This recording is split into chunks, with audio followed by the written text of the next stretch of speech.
catat nih, orang yang cuman mental bilang bubarin DPR, itulah orang tolol sedunia. Tuh dengerin. Seorang Dewan Perwakilan Rakyat omongannya seperti itu. Katanya yang ingin membubarkan DPR itu orang paling tolol sedunia. Inilah dua presiden Indonesia yang berani membubarkan DPR karena dirasa tidak ada gunanya. Pertama, Presiden Soekarno. Dan yang kedua, siapa lagi kalau bukan presiden nyentrik kita kala itu, yakni Presiden Gus Dur. Assalamualaikum warahmatullahi wabarakatuh. Banyak masyarakat yang menginginkan agar lembaga DPR, Dewan Perwakilan Rakyat, dibubarkan saja. Karena dianggap tidak berguna, bahkan dianggap sama sekali tidak mewakili rakyat. Tidak sesuai dengan namanya Dewan Perwakilan Rakyat. Justru membebani rakyat dengan gaji mereka yang begitu fantastis angkanya. Bahkan biaya ngekosnya aja atau biaya ngontraknya aja 1 bulan itu dihargai 50 juta. Coba dibayangkan kontrakan atau kos-kosan apa yang 50 juta per bulan. Buset, itu mewah banget tuh kos-kosan 50 juta per bulan. Dan ada juga hal yang lucu, tunjangan beras mereka itu 12 juta per bulan. Kita jadi mikir, emangnya mereka para anggota DPR makannya berapa kali sehari? Kok bisa sampai menghabiskan beli beras 12 juta per bulan? Coba teman-teman simak video berikut ini ya, hitung-hitungannya dari Jerome Pauline. Tidak ada naik tunjangan beras, kami cuma dapat 12 juta. Cuman ada kata-kata cuman 12 juta per bulan beli beras. 12 juta per bulan untuk beli beras. Coba aku hitungin. Harga beras premium itu kira-kira 15.000 per kilo. Yang medium 12.000 per kilo. 12 juta itu bisa beli berapa? Coret ini 400 kilo. Beras medium berarti 1.000 kilo atau 1 ton. 1 ton dalam 1 bulan. 1 ton beras. Terus sekali makan rata-rata itu pakai 100 gram nasi. Berarti kalau sehari 3 kali 300 gram. Dalam 1 bulan 300 dikali 30 yaitu 9 kilo per bulan. Anggap aja kita yang beras medium 1.000 kilo, ya kita bisa makan selama 1.000 dibagi 9 yaitu 111 bulan. Ini tuh 9 tahun guys. Dan tunjangan ini adalah per bulan. Buat apa? 12 juta per bulan itu katanya Jerome Pauline berdasarkan hitung-hitungannya di sini itu cukup untuk 9 tahun kalau untuk kebutuhan membeli beras gitu ya. Tetapi anggota DPR 12 juta itu hanya untuk kebutuhan 1 bulan. Emangnya mereka makan berapa kali sehari gitu ya? Kalau cuma buat 1 orang 9 kilo per bulan, beras premium aja itu 135.000. Buat keluarga dikali 4 itu cuma 540.000. 12 juta ini hitungannya gimana? Gimana? Kenapa 12 juta? Gak ngerti aku. Ini bisa buat makan 1 kampung ini. Tunjangan berasnya aja 12 juta per bulan. Di sisi yang lain, banyak masyarakat Indonesia yang bahkan untuk membeli makan hari ini aja belum tentu bisa. Gaji mereka yang begitu besarnya beserta tunjangan-tunjangannya itu dibayar oleh rakyat melalui pajak. Jadi pajak yang kita keluarkan itu ya untuk bayar pejabat. Makanya rakyat Indonesia banyak yang berpikir ya udahlah bubarkan aja itu lembaga DPR karena ya menjadi beban negara, menjadi beban rakyat melalui pajak. Dan selama ini juga rakyat tidak merasa terwakili dengan adanya DPR. Fakta di lapangan juga sangat terlihat banyak sekali undang-undang yang tidak diinginkan oleh rakyat tapi disahkan oleh DPR. Justru sebaliknya, undang-undang yang diinginkan oleh rakyat malah tidak disahkan oleh DPR. Seperti undang-undang perampasan aset para koruptor, undang-undang memiskinkan koruptor, itu nggak disahkan sampai sekarang oleh anggota DPR, sudah belasan tahun lamanya. Di saat banyaknya masyarakat bersuara ingin agar DPR dibubarkan, ada salah satu anggota DPR yang tampaknya tidak terima dan mengatakan yang ingin membubarkan DPR itu adalah orang tolol sedunia. Coba kita simak nih videonya ya. Bubarin DPR ini kadang-kadang nih ya, masyarakat boleh kritik, boleh komplain, boleh caci maki, nggak apa-apa kita terima. Tapi ada adat istiadat yang mesti disampaikan.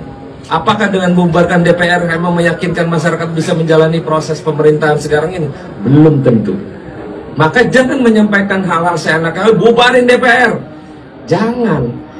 Memang yang ngomong itu rata-rata orang yang nggak pernah jadi duduk di DPR. Kita boleh dikritik, mau bilangin anjing babi bangsat nggak apa-apa, mampus nggak apa-apa, tapi jangan mencaci maki berlebihan. Itu kan karena merusak mental manusia. Yang begitu adalah mental orang tertolol sedunia. Catat nih, orang yang cuman mental bilang bubarin DPR, itulah orang tolol sedunia. Tuh dengerin. Seorang Dewan Perwakilan Rakyat omongannya seperti itu. Katanya yang ingin membubarkan DPR itu orang paling tolol sedunia. Astagfirullahaladzim. Kenapa? Kita ini emang orang pintar semua? Enggak, bodoh semua kita. Tapi ada tata cara kelola bagaimana menyampaikan kritik yang harus dievaluasi oleh kita. Kita memang belum tentu benar, tapi minimal kita mewakili kerja-kerja masyarakat yang mumpuni untuk teman-teman masyarakat semuanya. Jangan dikit-dikit DPR ngomongin masalah ini dihujat, nggak apa-apa. Mau hujat sampai mampus juga nggak apa-apa. Masih berdiri DPR-nya sampai kapanpun, tidak akan berubah, sama aja. Terima kasih ya. Ya, jadi mereka itu nggak apa-apa dikritik seperti apapun, dihujat. Yang penting jangan menyuarakan bubarkan DPR. Katanya orang yang menyuarakan bubarkan DPR itu orang paling tolol sedunia. Padahal dalam catatan sejarah kepemimpinan di Indonesia ada 2 presiden yang pernah membubarkan DPR. Yang pertama adalah Presiden Soekarno, yang kedua adalah Presiden Gus Dur atau Bapak Abdurrahman Wahid. Tetapi pada saat itu Gus Dur gagal membubarkan DPR, yang pada akhirnya beliau sendirilah yang malah lengser dari jabatannya sebagai presiden. Bangsa ini penakut karena tidak mau bertindak kepada yang bersalah. Inilah 2 presiden Indonesia yang berani membubarkan DPR karena dirasa tidak ada gunanya. Pertama, Presiden Soekarno. Setelah pemilihan umum pada tahun 1955, selang 4 tahunnya, Soekarno langsung membubarkan Konstituante dengan menerbitkan dekret presiden pada tahun 1959. Pembubaran konstituante ini kemudian disusul dengan pembubaran DPR. Dan yang kedua, siapa lagi kalau bukan presiden nyentrik kita kala itu, yakni Presiden Gus Dur. Tahun 2001, Gus Dur langsung mengeluarkan dekret pembubaran DPR. Namun, dekret tersebut kemudian ditentang oleh sejumlah pihak. 2 diantaranya Wapres RI kala itu, Megawati Soekarno Putri dan Amin Rais selaku Ketua MPR RI. Bahkan, Amin Rais sampai turun langsung mengajak seluruh masyarakat Indonesia untuk memboikot isi dekret tersebut. Akibatnya, kerusuhan di mana-mana dan Gus Dur dilengserkan dari jabatannya sebagai presiden. Kemudian, majulah Wapres Ibu Megawati Soekarno Putri sebagai presiden untuk menggantikan Gus Dur. Pertanyaannya, jika DPR dibubarkan, lalu siapa nanti yang akan menghabiskan uang rakyat? Satu-satunya yang bisa membubarkan DPR itu memang presiden. Itu pun presidennya harus kuat juga, karena kalau tidak kuat secara politik, ya justru malah presidennya yang lengser seperti Pak Gus Dur. Tapi kalau Pak Prabowo selaku presiden di masa sekarang, entahlah, saya juga belum melihat ada video tanggapan Pak Prabowo mengenai banyaknya masyarakat yang minta agar lembaga DPR ini dibubarkan. Dahulu Presiden Gus Dur membubarkan DPR itu alasan utamanya terkait masalah korupsi. Videonya masih ada sampai sekarang di sosial media, bisa kita tonton teman-teman ya. Ini adalah detik-detik Presiden Gus Dur membubarkan DPR dan MPR melalui dekret presiden. Coba kita tonton videonya ya. Setelah melihat dan memperhatikan dengan seksama perkembangan politik yang menuju pada kebuntuan politik akibat krisis konstitusional yang berlarut-larut, yang telah memperparah krisis ekonomi dan menghalangi usaha penegakan hukum dan pemberantasan korupsi, yang disebabkan oleh pertikaian kepentingan politik kekuasaan yang tidak mengindahkan lagi kaidah-kaidah perundang-undangan. Apabila hal ini tidak dicegah, akan segera menghancurkan berdirinya Negara Kesatuan Republik Indonesia. Maka, dengan keyakinan dan tanggung jawab untuk menyelamatkan negara dan bangsa, serta berdasarkan kehendak sebagian terbesar masyarakat Indonesia, kami selaku Kepala Negara Republik Indonesia terpaksa mengambil langkah-langkah luar biasa dengan memaklumkan: 1. Membekukan Majelis Permusyawaratan Rakyat RI dan Dewan Perwakilan Rakyat RI. Dengan berat hati, selaku Presiden Republik Indonesia maupun selaku Panglima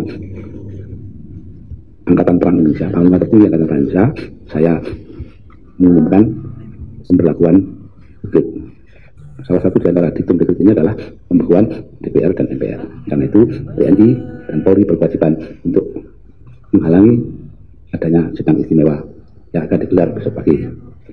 Karena tidak boleh ada pemerintahan tandingan di sebuah negara. Jadi ada dua lembaga yang dibubarkan oleh Gus Dur pada saat itu. Yang pertama adalah MPR, yang kedua adalah DPR. Kaitannya ya masalah korupsi gitulah. Nah, kalau kita kembalikan hal ini kepada anggota DPR yang mengatakan tadi, jika ada yang mau membubarkan DPR adalah orang tolol sedunia, kayaknya pernyataan itu ya nggak tepat lah, karena faktanya presiden pertama kita Pak Soekarno dan Pak Presiden Gus Dur dulunya juga pernah membubarkan DPR, dan mereka siapa yang berani bilang mereka orang tolol? Kan nggak mungkin. Ya kalau kalian nggak ingin dibubarkan ya kerja yang benar. Kita sebagai rakyat nggak akan bersuara bubarkan DPR kalau memang menguntungkan bagi rakyat. Ingat ya, tidak akan ada asap jikalau tidak ada api. Kita ketemu lagi di video berikutnya. Subscribe dan juga loncengnya ditekan sebagai notifikasi.